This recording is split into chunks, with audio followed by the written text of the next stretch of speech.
Hello guys, welcome to my new blogs. तो आप लोगों का बहुत बहुत स्वागत है मेरे इस यूट्यूब चैनल पे। तो जैसा कि आप लोगों को पता है कि बोर्ड्स एग्ज़ाम के लिए तैयारी जीत की एक सीरीज चलाई जा रही है और हमने मैथ के जो प्रैक्टिस है आपके सामने रेगुलर उसके वीडियो आ रहे हैं। हमने जो है समांतर श्रेणी के 2 वीडियो आपके सामने कवर कर दिए हैं, यानी 2 पार्ट्स उसका कंप्लीट कर दिया गया है। आज तीसरा पार्ट है इस क्रम में और हम सीखेंगे कि आज जो हमारा जो टॉपिक्स है वो समांतर श्रेणी में जो सीरीज होते हैं उनका सम कैसे निकालना है। ये हम आप लोगों के बारे में आज इसका सम कैसे निकालना है ये इस चीज को आज हम सीखेंगे। कोई भी सीरीज दिया रहता है, बहुत लंबा सीरीज दिया रहता है, उसका सम हमको कैसे निकालना है तो वो हम सीखेंगे। पहले हम इसके फार्मूले की तरफ चलते हैं। तो फार्मूला क्या होता है, एस एन इक्वल टू क्या होता है, n by two two a plus n minus one into d. Two a plus n minus one into d. जो दूसरा फार्मूला है कि अगर हमको इसका लास्ट टर्म पता है तो एन बाई टू और ए प्लस एल। अब हम यहाँ पे सीख लेते हैं कि हम देखते हैं क्या क्या है। एन जो है हमारा यहाँ पे फार्मूले में नंबर ऑफ टर्म्स, हमको कितने पदों का सम निकालना है इसके बारे में ही। एन ए क्या है ये हमको पता है कि क्या है, फर्स्ट टर्म है यानी पहला पद है। इसके बारे में हो गया। डी क्या होता है, डी हमको बार बार हम आप लोगों को बता चुके हैं, डी क्या है, सार्वधातुक है। तो इन अगर इस सब चीज के बारे में हमको पता है तो किसी भी लंबे सीरीज के बारे में, लंबे सीरीज के सम को सम हम निकाल पाएंगे। अब हम यहाँ पे जब आपके सामने क्वेश्चंस कराएंगे तो आपको क्लियर होगा कि ऐसे सम हमको कैसे निकालना है। तो आप दो चीजें देखिए, हमको क्या पता होना चाहिए, ज्ञान कि उसमें कितने टर्म है ये हमको पता होना चाहिए। तो हम यहाँ पे आपके सामने क्वेश्चंस लेंगे, 2-3 टाइप्स के क्वेश्चंस हैं, आप उसको देख के और इस जितने भी आपके एक्सरसाइज में जितने भी क्वेश्चन है आप इस क्वेश्चन को देख के वैसे हूबहू आप सॉल्व करिए और इस वीडियो को जो है आप एक रिवीजन के तौर पे लीजिए। रिवाइज्ड के मतलब अगर आपको शॉर्ट तरीके में कम टाइम में किसी भी चैप्टर को कवर करना है तो आप इस वीडियो को देख सकते हैं। आपके लिए वीडियो बहुत हेल्पफुल होने जा रही है। देखिए अब यहाँ पे हम आपके सामने क्वेश्चंस लिखेंगे तो आपको क्लियर होगा। हम आपके बुक से एक क्वेश्चंस लेते हैं। जो पहला क्वेश्चन है उसमें ये 12 प्लस 15, ये 12 plus 15 plus 18 plus dot dot dot के 20 पदों का योगफल, के 20 पदों पदों का योगफल क्या निकालना है, 20 पदों का क्या निकालना है, योगफल निकालना है। अब इसको हम सॉल्व करेंगे तो आप बहुत अच्छे तरीके से देखना। इसमें जो देखिए हमारे पास क्या दिया है, इसके 20 पद ऐसे लिखते जाएंगे तो हमको पहले डी निकाल लेते हैं। डी क्या हो जाएगा हमारा, 15 में से 12 जब माइनस करेंगे तो ये हमारा क्या आ जाएगा, 3 आ जाएगा। अब देखिए अब हमको इसमें 20 पदों के टर्म निकालने हैं। ये पहला पद, दूसरा पद, तीसरा पद, ऐसे डॉट डॉट कितने पद है इसमें, 20 पद है। इस सीरीज में टोटल 20 पद है जिसका हमको सम फाइंड आउट करना है। तो अब हम फार्मूला यहाँ पे लिखते हैं, एस एन इक्वल टू क्या होता है, n by two two a plus n minus one into d. ये हमारे पास क्या है, ये हमारे पास फार्मूला है। अब इसी फार्मूले का यूज करके हम इसके 20 पदों का योगफल निकालेंगे। तो एस एन यस 20 क्या निकालना है, जो 20, जब हमने एन का वैल्यू यहाँ 20 रखा है तो जहां जहां भी इस फार्मूले में हमको एन दिखाई देगा उसका मान हम कितना रखेंगे, 20। तो यहाँ 20/2 कर देंगे। यहाँ देखिए 2 में मल्टीप्लाई हुआ ए का, ए हमको पता है कि क्या होता है 12, तो 2 इंटू 12 हमने यहाँ पे लिख दिया है। इसको और स्पष्ट तरीके से लिखते हैं, ये देखिए प्लस n माइनस वन यानी 20 माइनस वन और d का वैल्यू हमने निकाला है कितना है 3, तो हम इसको यहाँ पे 3 लिख लेंगे।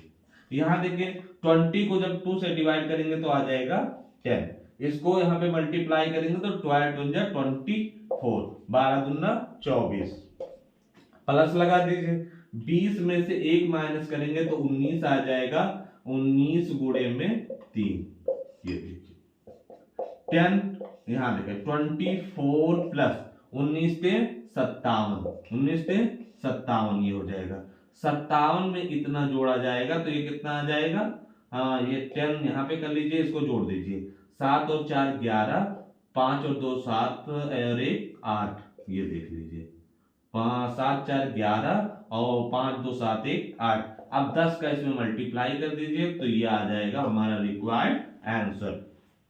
यानी इस सीरीज के 20 पदों को अगर हम सम निकालते हैं तो वो हमको कितना मिलेगा, 810 मिलेगा। अब ऐसे ही इस चीज को ऐसे करते हुए चलते हैं। अब इस टाइप के अगर हमको ऐसे कितने, अगर हमको पदों की संख्या दे दी गई है तो हम इस तरीके से लगाएंगे। आपके क्वेश्चंस में, आपके बुक्स में करीब 10 क्वेश्चंस ऐसे दिए गए हैं, तो आप भले, अब उसमें बहुत सारे क्वेश्चंस हैं जिसमें जो है डी फ्रैक्शन में आएगा, डिफ्रैक्शन में आ जाएगा, यानी P अपॉन Q के रूप में आएगा। तो आप केवल सॉल्यूशन अच्छे से करना और आपको निश्चित रूप से आपका आंसर मिल जाएगा, आप सम निकाल पाएंगे। अब हम चलते हैं दूसरे टाइप्स के क्वेश्चन से। हमने इस टाइप के एक क्वेश्चंस आपको करा दिए हैं, अब आपको दूसरे टाइप की तरफ लेके चल रहे हैं। आप इसका दूसरा टाइप देखिए, जहां पे हमको n का वैल्यू ही नहीं पता होगा, वहां पे सबसे पहले हम n के वैल्यू को फाइंड आउट करेंगे, क्योंकि दोनों हमारे पास जितने भी फार्मूले हैं, 2 फार्मूलेस हैं हमारे पास, और दोनों में n जो है नेसेसरी होना चाहिए।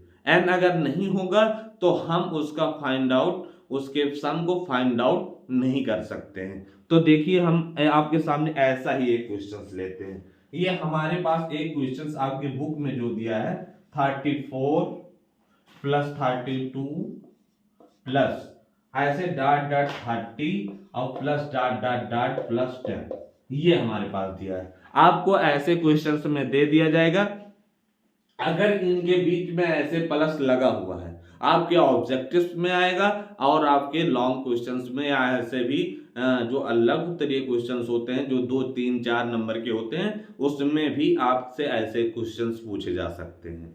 तो आप ये देख के क्लियर हो लेना कि ये क्या है, ये समांतर श्रेणी का है। कैसे आपको पता चलेगा, 34 में से 34 घटाएंगे तो -2 आ जाएगा, 30 में से 32 को माइनस करेंगे तो कितना आ जाएगा, -2, यानी -2 ऐसे जुड़ते हुए जा रहा है। लास्ट वाला जो टर्म है वो हमारा कितना आ गया है, 10 दिया हुआ, यानी 10 दिया हुआ है। अब हमको ये 10 जो दिया है, ये पदों की संख्या बिल्कुल नहीं दी गई है। ये जो लास्ट में टर्म आ रहा है यानी 10 जो आ रहा है, ये हमारा आखिरी वाला पद दिया हुआ है। आप लोग बहुत अच्छे तरीके से देखना, यानी हमने आपको बार बार बताया है कि आपको जब पदों की संख्या निकालने के लिए हम बता रहे थे तो बताए थे कि वहां इसको क्या मान लेना, आप an इक्वल टू क्या मान लेना, 10। तो यहां देखिए an इक्वल टू, an बराबर होता है, फार्मूला क्या होता है, a plus n minus 1 into D. आपको ऐसे हो वो कॉपी में लिखना है। अब यहाँ पे वैल्यू आप सबका रख दीजिए। a का वैल्यू क्या होता है, 34, यानी पहला पद ही क्या है, a है, यानी 34 हो गया। हमको n का वैल्यू नहीं पता है, n की वैल्यू हमको निकालनी है, क्योंकि हमको सम निकालने के लिए क्या जरूरी है, n जरूरी है। यानी हमको यहाँ पे पता नहीं है तो n माइनस 1 इसको ऐसे रहने देंगे। d निकालना है, d हमको निकालना है, तो ऐसे 32 माइनस 34 यानी -2। तो यहाँ पे आप क्या रख दीजिए, -2। इसको देखिए an इक्वल टू हमने बताया है आपको, क्या रख देंगे यहाँ पे, 10। तो ऐसे इसको लिखते हुए चलेंगे। तो 34 प्लस एंड इसको मल्टीप्लाई कर दीजिए। यहाँ पे आप जब मल्टी, तो उसके सामने माइनस है, इसके सामने प्लस है, जब साइन अलग अलग होता है तो माइनस का साइन लगता है, यानी 2n हो गया। इसको आप यहाँ मल्टीप्लाई करेंगे, जब देखिए -2 का मल्टीप्लाई करना है -1 में, तो दोनों के सामने साइन सेम है, साइन सेम रहेगा, मल्टीप्लाई करेंगे तो हमेशा प्लस लगाएंगे, इसलिए हम यहाँ पे क्या लगा देते हैं, प्लस। आप दोनों, इसके सामने भी प्लस है और इसके सामने भी प्लस है, तो इसको आप क्या कर लीजिए, जोड़ लीजिए। ये कितना हो गया आपका, 36 माइनस 2n। आप 36 को इधर लाइए तो 10 माइनस 36 इक्वल टू आ गया -2n। अब यहां देखिए इसको माइनस करेंगे तो आ जाएगा 26 बराबर -2n। तो n इक्वल टू क्या हो जाएगा, था 26 अपान में -2, कट जाएगा माइनस माइनस, ये काटेंगे तो यहाँ पे 13 आ जाएगा, यानी n इक्वल टू क्या आ जाएगा, n इक्वल टू यहाँ पे जो आपको मिला है वो कितना मिला है, 30। यानी आप जब इस टर्म को लिखेंगे तो ऐसे बीच में कितने टर्म होंगे, यहां से लेके यहां तक कितने पद होंगे, उसमें आपके उसमें 13 टर्म्स होंगे, यानी 13 पद होंगे। अब हम फार्मूला, जब हमको लास्ट वाला टर्म पता हो तो आप शॉर्ट तरीके से ये वाला फार्मूला लगाना, n/2 यानी सेकंड वाले फार्मूले का यूज करेंगे, a plus L, L means last वाला टर्म, a लिख दीजिए और an लिख दीजिए आप चाहे तो यन हमारा निकल के आ चुका है, ये कितना आया है 13 और अपान में 2 है तो इसको लगा देंगे। a का वैल्यू कितना दिया है, a का वैल्यू दिया है 34 और l का वैल्यू कितना दिया है, l का वैल्यू दिया है 10। यहाँ पे देखिए 32 अपान 2, इसको जब ऐड करेंगे तो ये 34 में 10 जोड़ेंगे तो कितना आ जाएगा, 44 आ जाएगा। आप इसको यहाँ से कट कर दीजिए, 22 आ गया। इसको गुणा कर लीजिए, 13 दूना 26, 13 दूना 26 और इधर 2 आ जाएगा, 26 26 और 2 28। ये हमारा रिक्वायर्ड आंसर आ गया। यानी इसको जब हम सम करते हैं तो हमको कितना मिलेगा, 286। आप कैलकुलेशन अच्छे से करना, आपको निश्चित रूप से आपका आंसर मिल जाएगा। सही तरीके से आप सीखते हुए आगे बढ़िए। अगर आपको हमारी मेहनत पसंद आ रही है तो प्लीज इस वीडियो को आप तुरंत पॉज करके 2-3 ग्रुप्स में आप शेयर कर दीजिए। आप वैसे बहुत मूल्यवान आदमी, बहुत ही नेम फेम आदमी होंगे जो आप देख रहे हैं इस वीडियो को, तो आपके पास व्हाट्सएप ग्रुप होगा, आप फेसबुक जरूर इस्तेमाल करते होंगे, इंस्टाग्राम चलाते होंगे, तो आप इस वीडियो को सहयोग देने के हिसाब से आप तुरंत पॉज करके 2-3 जगह आप इसको शेयर कर दीजिए, ताकि जरूरतमंद लोगों के पास तक ये वीडियो पहुंच सके और वो अपनी तैयारी को भी रफ्तार दे सके। क्योंकि हमने पहले भी आपसे बताया है कि अगर हम किसी के लिए अच्छा करते हैं तो जाहिर सी बात है हमारे साथ भी अच्छा होता है। चलिए, अब हमने ये क्वेश्चंस आपके सामने लिया है, अब हम ऐसे 2-3 क्वेश्चंस जो लैंग्वेज टाइप के हैं वो आपके सामने रखेंगे तो आपको चीजें और क्लियर होंगी। चलिए इसको हम इरेज करते हैं और दूसरा क्वेश्चन आपके सामने हम एक पुट करते हैं। अब हमारे पास एक क्वेश्चन है, क्वेश्चन ये है कि 100 से लेकर 100 से 200 तक के बीच तक के सभी सम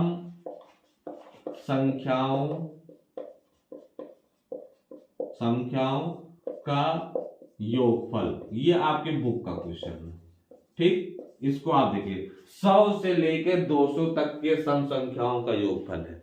अब हम ऐसे लिखने जाएंगे तो 100 लिखेंगे, सम संख्या के बारे में आपको पता होना चाहिए कि सम संख्याएं जो संख्याएं 2 से डिविजिबल होती हैं, यानी 2 से कट जाते हैं, तो उसे सम संख्या कहते हैं। तो पहला संख्या ये 100 से 200 तक कह रहा है। अगर हमसे बीच में कहता तो हम इस 100 को इग्नोर करके 102 से सीरीज चालू करते और 198 तक जाते। अब हमको ये पता है कि 100 पहला पद पता है और लास्ट वाला पद पता है। अगर हमको ये फार्मूला लगाते एज n बराबर n/2 a प्लस n, तो हमको प्रथम पद पता है, देखिए 100 पता है, लास्ट वाला टर्म पता है l, लेकिन हमको n का वैल्यू नहीं, तो पहले हम सीरीज बनाते हैं। 100 प्लस सम संख्या, दूसरी सम संख्या लिखनी तो 102 प्लस 104 प्लस 106, ऐसे डाट डाट कहां तक, प्लस 200 तक ऐसे। अब हमको सर अगर ये पता चल जाता कि यहाँ 100 से लेकर 200 तक कितनी सम संख्याएं आ रही हैं, तो हम इस वाले फार्मूले का यूज करके तुरंत जो है इसका फाइंड आउट कर लेते। लेकिन हमारे सामने प्रॉब्लम्स क्या है, हमारे सामने प्रॉब्लम्स ये है कि हमको इसमें कितने टर्म हैं ये बिल्कुल नहीं पता है।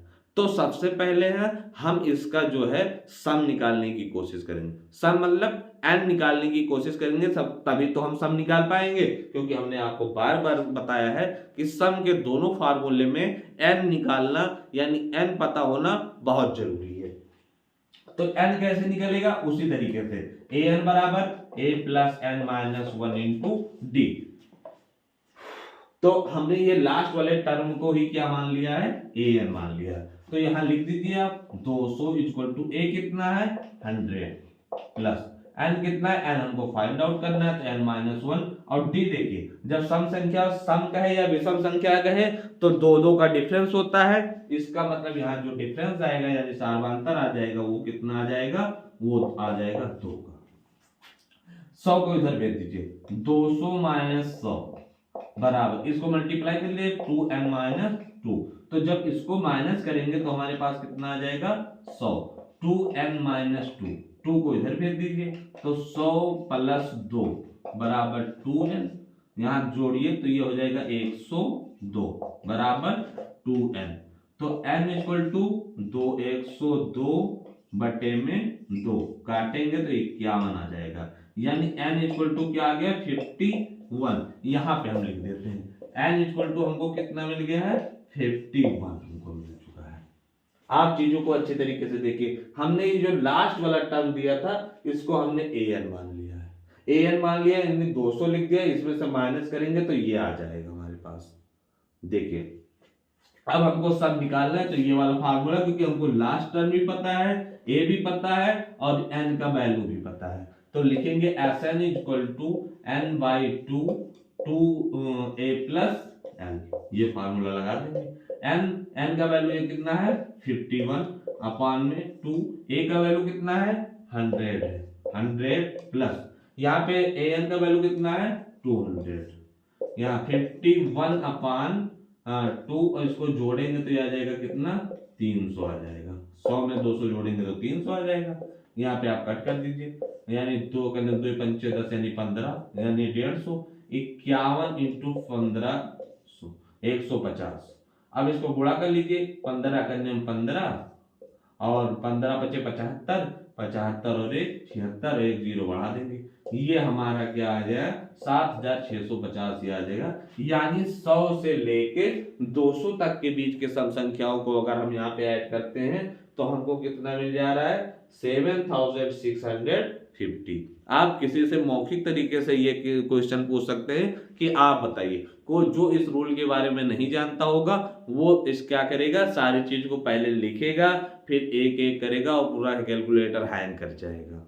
हमसे ऐसे कह दिया जाए 5000 पदों तक, तो हम तुरंत इस तरीके से वैल्यू फाइंड आउट करते हैं n का और तुरंत इसको a प्लस एल वाले फार्मूले पे लिख के लगा देते हैं।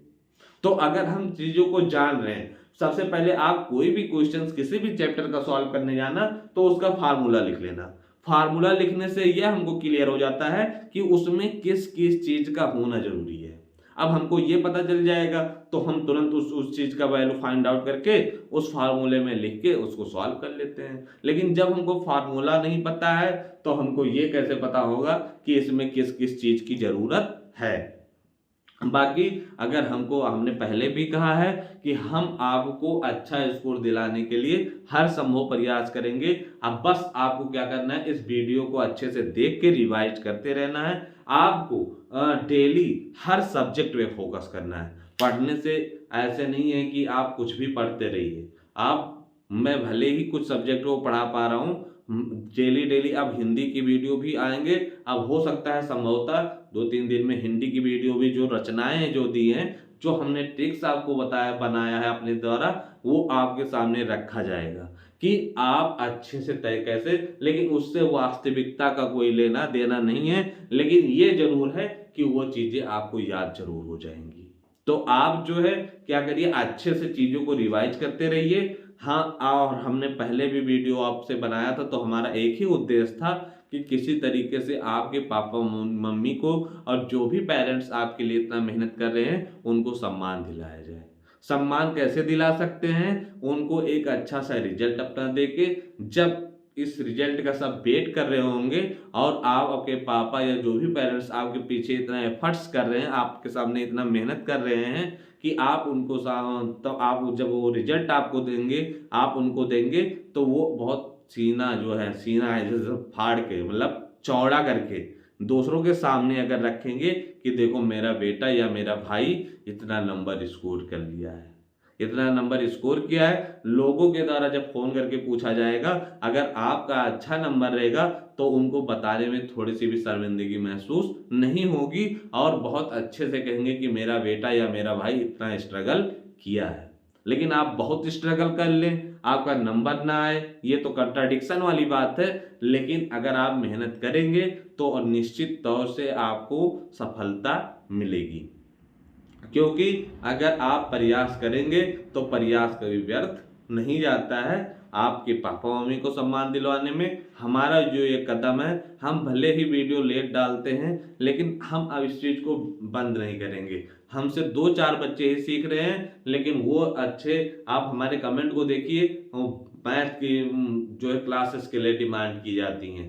कुछ बच्चे फ़ोन करके बताते हैं कि सर आप डाल दीजिए, हम इस क्लास को देख नहीं पाते हैं, हमको ऐसे कोई समझा नहीं पाता है। तो उन सब बच्चों के लिए सारी चीज़ें की जा रही हैं। जो हमारे स्कूल्स के बच्चे हैं, जो हमारे एकेडमिक के बच्चे हैं, आप बाबू इसको अच्छे से देखते रहना, शेयर करते रहना, ताकि हमको भी पता चलते रहे। सब्सक्राइबर्स रुके हुए हैं तो आप प्लीज़ इसको जो है ज़्यादा से ज़्यादा लोगों से सब्सक्राइब करवाइए, उस एफर्ट्स को आप करिए और हम आपके लिए क्या करेंगे, ये क्लासेस देंगे, आपको सिखाने का काम करेंगे। जैसे ही बोर्ड्स एग्जाम हो जाएंगे, जो हमारे एकेडमिक्स के बच्चे हैं, जो हमारे कम्पिटिटिव एग्जाम्स के बच्चे हैं, उनके लिए रेगुलर क्लासेस आएंगी। लेकिन इस समय प्राथमिकता किसके लिए है, यूपी बोर्ड 2025, क्योंकि जैसे हमारे बच्चे हर साल करते आ रहे हैं, हम ये सोचते हैं कि वो बच्चे इस साल भी जो हाई स्कूल में अच्छा प्रदर्शन करा के अपने कोचिंग्स का और हमको सम्मान दिलाने का काम करें, ताकि एक लोग ऐसा ना हो कि सर ऐसे फालतू में पढ़ाते रहते हैं। अभी तक जितना भी रिजल्ट्स मिला है बहुत ही सम्मानीय रिजल्ट रहा है और आप वाले जो हमारी इस बैच के बच्चे हैं उनसे भी हमारा बहुत उम्मीद टिका हुआ है। तो प्लीज बाबू, आप अपने टाइम को वेस्ट न करिए इधर उधर की बातों में। आप कमरे में अपने आप को बंद कर दिए, 30-40 दिन बचा हुआ है और झोंक दीजिए अपने आप को उस तैयारी में। और निश्चित रूप से आप सुन लीजिए, ध्यान में बैठा लीजिए कि आपको सफलता मिलना तय है। आप 90% से एबव नंबर पा सकते हैं। आप अपने इस टाइम को, बहुत बहुमूल्य कीमती समय है आपके सामने ये, अगर आप इस टाइम को वेस्ट कर देंगे तो if you waste your time, time will waste you. ये वाले, अगर आप समय को बर्बाद करते हैं तो समय आपको बर्बाद कर देगा, इसलिए आप समय को वेस्ट न करिए। चलिए सीखते रहिए, समझते रहिए। हमने चैप्टर जो है ओवरकम कर दिया है। अब हम नेक्स्ट चैप्टर जो मिलेंगे वो ट्रिग्नोमेट्री या ऐसे कुछ अच्छे टॉपिक्स के साथ आपको मिलेंगे। तो इसके तब तक के लिए आप सीखते रहिए, समझते रहिए और आगे बढ़ते रहिए देश हित में और अपने पापा मम्मी के सम्मान में। बाकी जय हिंद, जय भारत।